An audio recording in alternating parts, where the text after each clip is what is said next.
Hey, what's going on, everybody? So as you can see with the title of the video, I completed my summer assignment. It's something I wanted to get done before the start of fall practices, and it's based on a conversation I had with a Miami coach over the summer. And I was talking to the coach, and he was telling me about one of the reasons why they wanted to add Branson Deen to the transfer portal was because of how Branson played for Purdue in the Big Ten championship game against Michigan. Now, Branson didn't have a big game, and Purdue lost that game, but it was how he played in that game is one of the reasons why Miami wanted to go after him. So I wanted to go back and watch the game, see how Branson performed, show you guys the plays that he made, and also point out some plays that he didn't make that I thought he did well in. And then also at the end of this video, I want to talk a little bit about my expectations for Branson for this upcoming season. So in the game, he played 36 snaps. He had the 4 tackles, the 3 solo tackles, and he also graded out really well in addition to that half tackle for loss. So Branson, not huge numbers, but I find it notable on how well he played in this game because of the offensive line that Michigan has. Michigan had the top offensive line in the country. They earned the Joe Moore Award trophy, going to the best O-line. And Deen is going to go up against 3 really good interior linemen at Michigan. All 3 of these players, both guards in the center, were first-team all-conference players. And then the center, and he's going to line up against him quite a bit, and that's Olusegun Oluwatimi. And he was the guy that earned the Remington Trophy Award to the best center. He was a 5th-round draft pick by the Seahawks, so he is a very good player. And then also right guard Zach Zinter, you're going to see him number 65, and then 77, Trevor Keegan there at left guard. And Zinter's getting preseason first-team All-American honors going into this season. So both those guys are really good. Michigan should have another good offensive line. But let's get right into it right here. This is the first defensive play of the game for Purdue. And you can see right here where Deen's lined up right there at that right tackle spot. And one of the things that stands out to me is just kind of looking at Michigan. They want to run the ball. And Deen makes the very first play of the game. And one of the things, we can rewind this real quick as we take it back here. Looking back at Deen, the center and the guard are going to pull on this play, and Deen's going to get matched up with the tackle right from the beginning. So he stays locked in. He's locked into that block right there, but he gets off right at the last second, makes the tackle. So very good play by Deen. Gets it started. You're 0-0. It doesn't turn out well, the game, but making plays early was certainly what they're looking to do. Deen gets the start, obviously. And so that's a good start. So moving ahead to the second quarter here, see Deen lined up once again, makes a quick adjustment. That was interesting. Makes that quick adjustment, kind of gets lined up in a different slot there.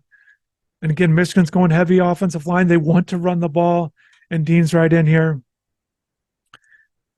Again, gets in there, makes a play. And the thing that stands out to me again, and I didn't show every play. Obviously, I didn't show all 36 snaps, but this is kind of indicative of what I saw throughout the game, where he gets, sometimes he will get blocked. Again, this is a good offensive line. He gets blocked, but he gets off the blocks here. He stays on it, but he doesn't give up on the play, and then he goes and makes a tackle. So certainly you like to see that for a guy that's trying to stop the run. It's not. He knows going into the game this isn't going to be an easy task going against Michigan here, but he makes the play there. So here's another one. So he's lined up, as you can see right here. This is kind of starting out here. So 2nd and 5. And you can see Deen right there with how he's lined up. So he's lined up on the right side there as well. Another red zone opportunity. So he gets the block. So he doesn't get this. This is one of those plays. He doesn't get credit for the tackle here, as his teammate makes a play right before him. But he was right there to make the play if his teammate doesn't get it. So just watching it back there, he's locked up. Ball's coming right to him.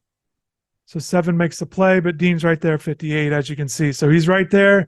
That's what you like to see. Again, it's not all the plays that he is making. He's also doing things, getting in the right spot. So that's what you want to see from a defensive line. And I would guess the people that graded it out, the Pro Football Focus, one of the reasons why he had such a high grade was because of plays like that where he's in position. So here's an interesting play here that I really like. 3rd and 6. Purdue staying in the game here late in the second quarter, right before halftime. You see Deen. Once again, he's blocked, but he's not giving up on the play. showing his speed a little bit. And this is another one of those plays. So his teammate actually gets credit there. But just seeing Deen stay with the play and run after the ball, we can back this up again. Just kind of watching him go through this play. I like these kind of things for a defensive lineman. It's one of the things I like in watching, even at the high school level. Not giving up on the play. It's kind of very easy if you get past your lineman and make the tackle for loss. But plays like this is tough. Again, he knows this is going to be a tough game going against Michigan here. And then Oluwatimi gets him there, but Deen doesn't give up on it. So I think that's a nice play there. Just getting to the sideline, showing that athleticism. You like seeing that from a defensive lineman. So here we go. In the fourth quarter, Purdue's trailing, but trying to stay in at 3rd and 7 here. Let's see what Deen does on this play. Lined up there as well. Again, you like seeing defensive linemen make plays late in the game. Again, a little bit of a combo block there. But again, he tracks down the quarterback, and we can watch that play again as he gets to McCarthy there. But again, just not giving up on the play, even if there's a block that's solid on you. And in this case, he's got 2 guys on him. Again, Keegan kind of teams up there with Oluwatimi.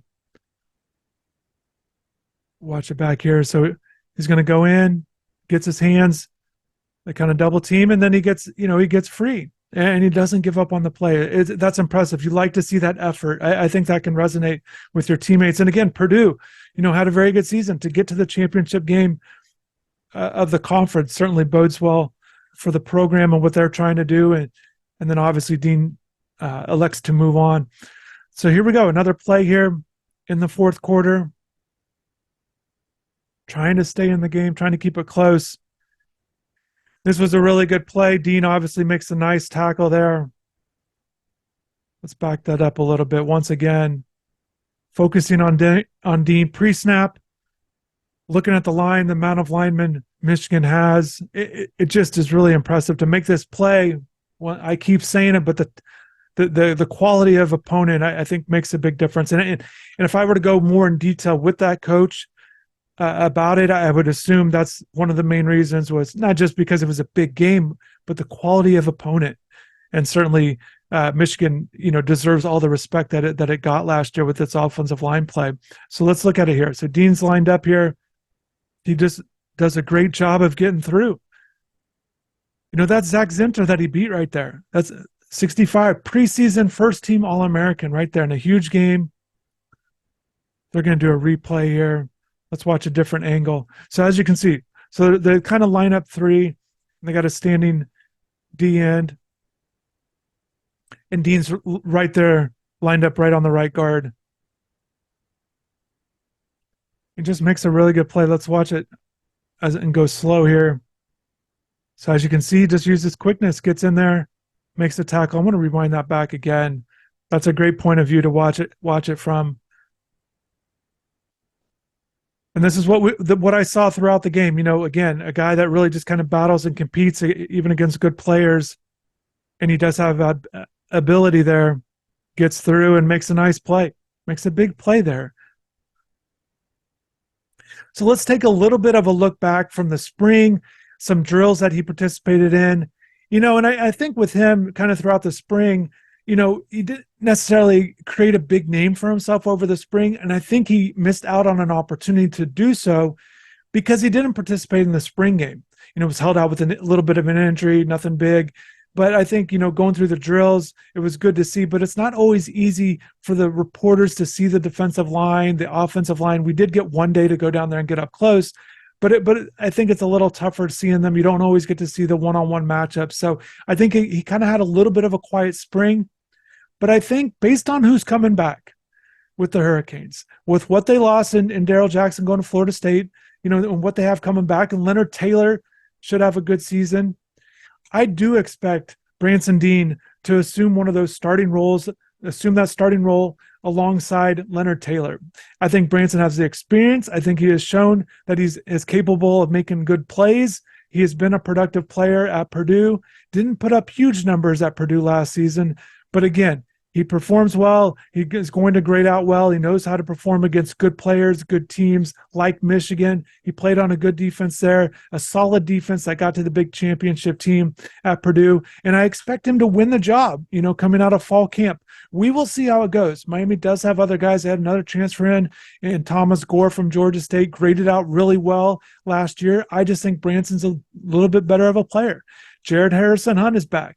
Jared dealt with an injury, wasn't out there for the spring, so maybe he's going to turn the corner. But what we've seen so far, I think Branson's been the better player, and I expect Branson to win that starting job. And I think that might surprise some people because, again, they're not expecting Branson Deen to be a big-time player for Miami, to have a large role, because he didn't create the big havoc either, with the statistics or even earning all conference honors, but he did earn some recognition with that. Again, I think he's going to be a guy to watch in the fall, as he was in the spring, and we'll see how everything unfolds. But if you like this video, please hit the like button, subscribe to the channel. I've got more videos coming up. There's a lot of stuff to get to with fall camp. It's our busiest time of the year. I enjoy providing you guys plenty of either commentary, but really just really providing you guys drills and show you the players and the coaches, what they're saying and how they're performing in practice. I really like showing you as much as possible. So thanks for watching. Hopefully you have a good rest of the day, and take care.